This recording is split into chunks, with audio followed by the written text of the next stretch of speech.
అత్తారింటికి కోడలు వచ్చినప్పుడు అత్తగారు మామగారు కోడలితో ఎలా ప్రవర్తించాలో ఈ వీడియోలో తెలుసుకుందాం. శ్రీమాత్రే నమః. అందరికీ నమస్కారం. ఈ వీడియో చూసే ముందు నా వీడియోకి లైక్ చేసి సబ్స్క్రైబ్ చేసుకొని జై దుర్గమ్మ అని కామెంట్ చేయండి. ఒకప్పుడు ఒక అబ్బాయి తన తల్లిదండ్రులతో కలిసి రామాపురం అనే గ్రామంలో జీవించేవాడు. ఆ అబ్బాయి తండ్రి పేరు రాము. రాము బట్టల దుకాణం నడుపుతూ ఉండేవాడు.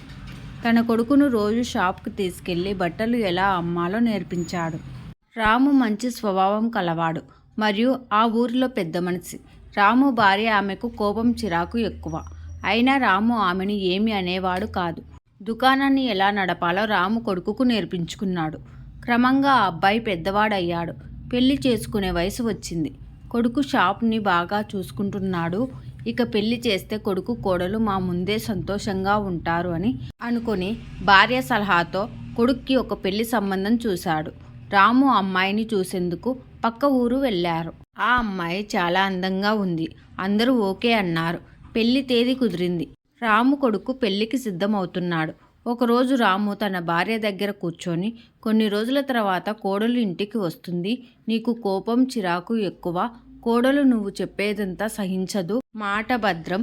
కోడలు వద్ద ఎలా మెదగాలో నేను నీకు చెప్తాను అన్నాడు. కోడలు ఇంటికి వచ్చినప్పుడు తనని అర్థం చేసుకోవడం, ఆమెను రక్షించడం మరియు ఇబ్బంది లేకుండా చూడడం, పనులలో ఆమెకు సహాయం చేయడం అత్తగా నీ బాధ్యత. కోడలు పట్ల చికాకుగా ప్రవర్తిస్తే కోడలు మరియు అత్త మధ్య దీర్ఘకాలిక ఉద్రిక్తత ఉంటుంది. కాబట్టి దయచేసి నా మాట విను అని అన్నాడు. అప్పుడు అతని భార్య, మీ సలహాలు మీ దగ్గరే ఉంచుకోండి. నాకు అన్నీ తెలుసు. కోడల్ని ఎలా దారిలో పెట్టాలో నేను చూసుకుంటా. ఇక మీ పని మీరు చూసుకోండి అంది. ఆ మాట విన్నాక రాము ఏమీ మాట్లాడకుండా దుకాణానికి వెళ్ళిపోయాడు. కొన్ని రోజుల తర్వాత రాము కొడుకు అదే అమ్మాయిని వివాహం చేసుకున్నాడు.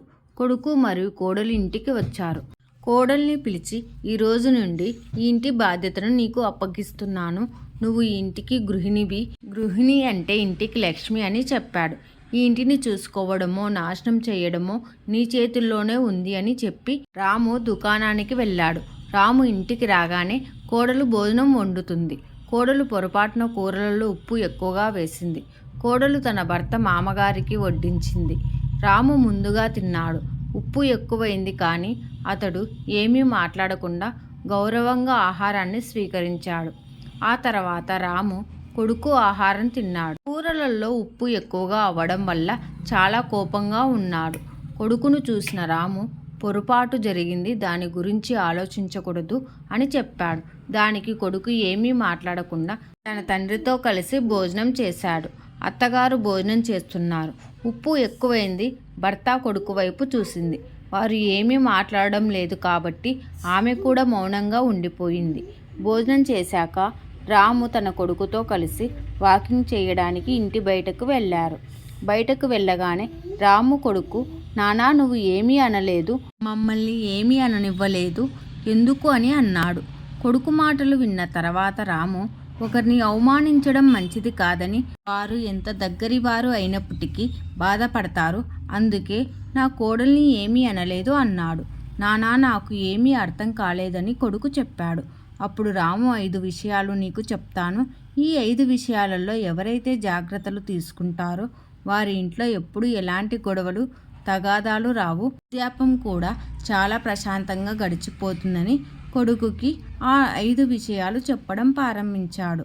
1. తన భార్యను ఎవరి ముందు తిట్టకుండా ఉండటమే పురుషుని ఉత్తమ లక్షణం.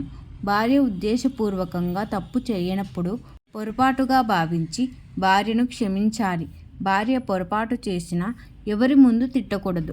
కొంతమంది మగవాళ్ళు తమ భార్యను సమాజం ముందు లేదా బంధువుల ముందు తిడతారు. భార్యను కొట్టడానికి కూడా వెనుకాడరు. ఆ సమయంలో భార్య ఏమీ మాట్లాడదు. ఆ తర్వాత చాలా ఏడుస్తుంది, బాధపడుతుంది. ఇలా చేస్తే ఆమె నలుగురిలో చులకన అవుతుంది. నిన్ను కూడా అలాగే చూస్తారు. భార్య గురించి చెడుగా మాట్లాడకూడదు. సమాజము లేదా కుటుంబము ఆమెను వేధించకూడదు. ఇలా చేస్తే ఆమె భర్తను ప్రేమించకుండా ద్వేషించడం లేదా పారిపోవడం చేస్తుంది. దాని ఫలితంగా జీవితంలో ఇద్దరి మధ్య దుఃఖం మాత్రమే మిగులుతుంది. 2. కొడుకా, ఇది గుర్తుంచుకో. భార్య ఏదైనా తప్పు చేస్తే అందరి ముందు కాకుండా ఒంటరిగా తీసుకెళ్ళి మాట్లాడాలి. ఆమెతో మంచి పద్ధతిలో వ్యవహరించాలి. ఆమెతో వ్యక్తిగతంగా మాట్లాడినప్పుడు ఆమె ప్రతిదీ చెప్తుంది. తను భర్త మాట వింటుంది మరియు తన తప్పును అంగీకరిస్తుంది. భర్తను ప్రేమిస్తుంది. 3. భార్య కుటుంబం కష్టంలో ఉన్నప్పుడు ఆదుకోవాలి. భార్య బాధల్లో కష్టంలో ఉన్నప్పుడు ఆమెకు అండగా నిలవడం, చనిపోయే వరకు ఆదుకోవడం భర్త యొక్క విధి. భార్య జబ్బు పడినా లేదా ఏదైనా సమస్యతో బాధపడుతున్నా భర్త తన భార్యను తల్లి ఇంటికి పంపించకూడదు. ఆదుకోవాల్సిన సమయంలో భర్త భార్యను దూషించి తన తల్లి ఇంటికి పంపిస్తే భార్యలు వారి భర్తలను శాశ్వతంగా వదిలేస్తారు. భార్య వదిలేసిన మొగుడికి దుఃఖము, సమాజంలో అవమానాలు ఎదుర్కోవాల్సి వస్తుంది. 4. భర్త తన భార్య పిల్లల కోసం బాగా సంపాదించి వారికి ఆహారం, వస్త్రాలు ఇవ్వడం, వారికి ఎటువంటి లోటు లేకుండా చూసుకోవాలి. అలా అని దొంగతనం చేసి డబ్బుతో వారిని పోషించడం మొదలు పెడితే అత్యాశ పెరిగిపోతుంది. అటువంటి భర్తను భార్య డబ్బుల కోసం వేధిస్తుంది. 5. డబ్బుల కోసం అలవాటు పడిన పిల్లలు తండ్రిని చెడు పనులు చేయమని ప్రోత్సహిస్తారు. ఇలా చేస్తే వారి పిల్లలు చెడ్డవారిగా పెరుగుతారు. ఆనందం, శాంతి అంటే ఏమిటో తెలుసుకోలేరు. మంచి మార్గంలో కష్టపడి డబ్బు సంపాదించి దానితో పిల్లలను మరియు భార్యను పోషిస్తే పిల్లలు సురక్షితంగా ఉంటారు మరియు మంచి బుద్ధులు ఉంటాయి. కాబట్టి ఈ 5 విషయాలు భర్త ఒక్కడికే కాదు, భర్త మామగారికి కూడా వర్తిస్తాయి. ఇలా చేస్తే వారి వృద్ధాప్యం ప్రశాంతంగా గడుస్తుంది. ఏ ఇంట్లో అయితే ప్రతి ఒక్కరు ఈ 5 విషయాలు పాటిస్తారో ఆ ఇంట్లో ఎలాంటి గొడవలు, తగాదాలు లేకుండా ప్రశాంతంగా ఉంటుంది. ఈ వీడియో కనుక మీకు నచ్చినట్లయితే లైక్ చేసి మీ ఫ్రెండ్స్కి షేర్ చేయండి.